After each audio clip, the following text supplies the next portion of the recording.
زدم زیرش بازم سرم گیج رفت. به میگن نکردی با قبلا هیچ فرق.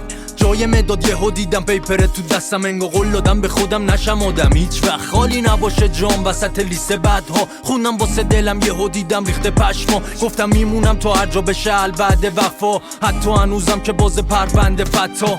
نه هیچ وقت نمیره یادم روزی که مامانم به بابا گفت بچت نمیشه آدم. ببخش بابا زدم زیر هر قولی که دادم، بازم هر جا افتادم رسیدی فوری بدادم. قرار نبود باشه با خودشم این پسر لج، بده سر زمین و زمونه یه سر رد، بده زندگی رو حواله به لب کج. بشه هرچی تا میاد تو جیبش یه شب خرج، بکشه کون سیگار در آره پدر قلب. همیشه تو را خونه دوتا بچه بزنه شبا بخوابه با استرس و دندون قروچه. صبح تا بکنه چش و جنگ هرو شروع شه، بدن دروانشونش رخ خندون تو کوچه. اما دوستشه باشم بشنوم ممنون خروجه. اون فقط دلش میخواست یه روز بشه پدر رپ، نه که خودش واسه آرزوهاش بکنه قلب.